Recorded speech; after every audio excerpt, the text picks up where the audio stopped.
I find it really easy to talk about my favorite books, but today I'm going to talk about my least favorite books of 2025.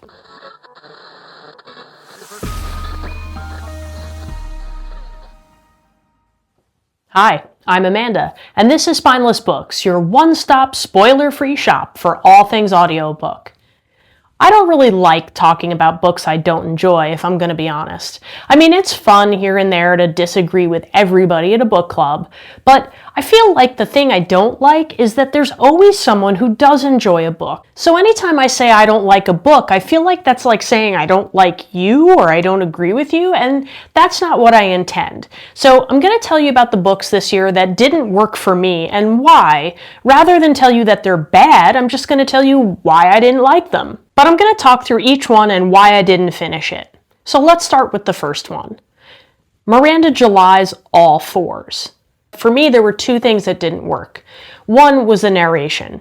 I know it's stylized, I know it's intentional, but the way that Miranda July narrated this book really irked me, and I found it to be a huge turnoff. So that was my first problem. When you couple that with the fact that I found the main character morally gray, I didn't like her, and I didn't agree with what she was doing, I just got to a point where it became too much and I had to put it down. I didn't want to go on listening to the story because I just didn't like where it was going. It made me feel all kinds of icky. That and the voice really bothered me. Now again, I know a lot of people love this book, but for me, it felt like it wasn't going to be a comfortable experience in a way that I was unwilling to go forward with, so I cut my losses. My next DNF is admittedly a strange one for me, given how far into the book I actually got before I put it down, and that's Gideon the Ninth by Tamsin Muir. Everything about this book says that it's a book that I would enjoy and like, and the weird thing for me was I was about 3/4 of the way through the book when I realized I didn't know what was going on, I didn't really feel like I was paying attention, and I didn't really care. So what that told me was it was not actually the book, but it was me, and it was me at that time as a listener. It was narrated by Moira Quirk, who I think is phenomenal, so it definitely wasn't the narration, but I think I need to reattempt this book at some point. I do think it's a good fit for me, and I do think it's a book that I would like, but clearly I was not in the right headspace when I attempted the first time, so we'll have to do a do-over on this one. Next up is The City in Glass by Nhi Vo. All I can remember about this book is the cover. There's an angel, there's a demon, there's some sort of binding curse. I got nothing. I had to look that up. I really didn't even remember what it was about because I wasn't that far into it when I felt like I am not grabbed by this writing. Now, this is not a poorly rated book, so this is one where I could really use your help, and I would love to know what people who enjoyed this book enjoyed. And I'm not asking that to make a mockery of your opinion. I'm asking it because I'm really curious, and maybe there's something I wasn't getting. And if that's the case, I'll try it again. My last DNF was definitely about my reading needs in that moment and how this book didn't fit them, because it's by one of my favorite authors, T. Kingfisher, and that's What Moves the Dead. I had just finished The Wedding People, and I think perhaps going from The Wedding People to What Moves the Dead was a little too aggressive of a transition, and it didn't really work for me. So I think I will go back to T. Kingfisher for sure. I've read a couple of books that I've really enjoyed, like Nettle and Bone and A House with Good Bones. I think this is a great author. She's really talented, and I love her comedy and her voice, and I want to hear more from her, but for some reason, when I pulled up What Moves the Dead, I didn't want to hear more from her. I consider myself very lucky that this year only 20% of my reads were a 3.5 or below. For the record, if a book is less than 3.5, that probably means I'm putting it down, unless I have to read it for a book club. In the case of the 3 books I'm going to discuss that were 3.5s or below for me that I did finish, 2 out of 3 of them were for book clubs, and 1 I just kind of wanted to see if it got any better, and it didn't for me. So here they are. The first is Mrs. Dalloway by Virginia Woolf. Yeah, I don't get it. I didn't like it. I didn't enjoy it. I didn't see a whole lot of value in it.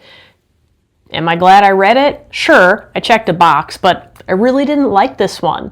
It just didn't mean anything to me. I read this one for a book club, and even when we discussed it, there wasn't a whole lot to discuss with the group. So we all kind of shook our heads as far as where was the value in this one, but I think it was like a you had to be there kind of moment.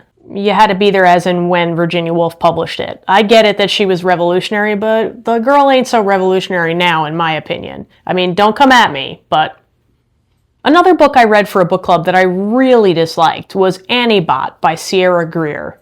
This is about sort of a robot who's kind of like a sex bot, and honestly, this book made me roll my eyes so many times. I didn't care. I didn't feel anything for Annie-Bot. I think you're supposed to sympathize with her, but for me, I couldn't wait to get rid of her. Another book that I didn't really enjoy nearly as much as I expected was The Kind Worth Killing by Peter Swanson. I thought this was supposed to be really thrilling, and I found it strangely predictable. I mean, it disappointed me big time. I had heard such phenomenal recommendations, and actually recommenders who I really trust and feel like I have an aligned opinion with recommended it, and I just felt like I knew what was going to go on the entire time. And maybe that was me. Maybe I'm not a good candidate for thrillers. I don't find many thrillers thrilling, but this one fell short for me. Let me be clear, I am not complaining. About 20% of my reads were 5-star, which means 60% of my reads were either a 4 or a 4.5-star read. That's a pretty darn good reading year if you ask me, so I think I am getting much better at picking books that I'll enjoy and knowing when to say no, which is fair. There's so many good books out there, why do I have to spend time reading or listening to a book that I'm not enjoying? Guess what? I don't. So I'd love to hear what books you didn't enjoy this year. Which ones fell short for you? Which ones did you have really high expectations for that just didn't meet them? And maybe are there any that you feel like you would reattempt? I'd love to know in the comments. So let me know how your reading year went and what were your biggest surprise disappointments. One of the things I love about reading is that two people can read the exact same book and have a completely different experience. And that's why I always want to talk about what I read with pretty much anybody who will listen. And it's also why I always say, remember, you might love what I hate and hate what I love. So make your own opinion. But thanks for listening to mine. I wish you a great reading year in 2026. Thanks for watching.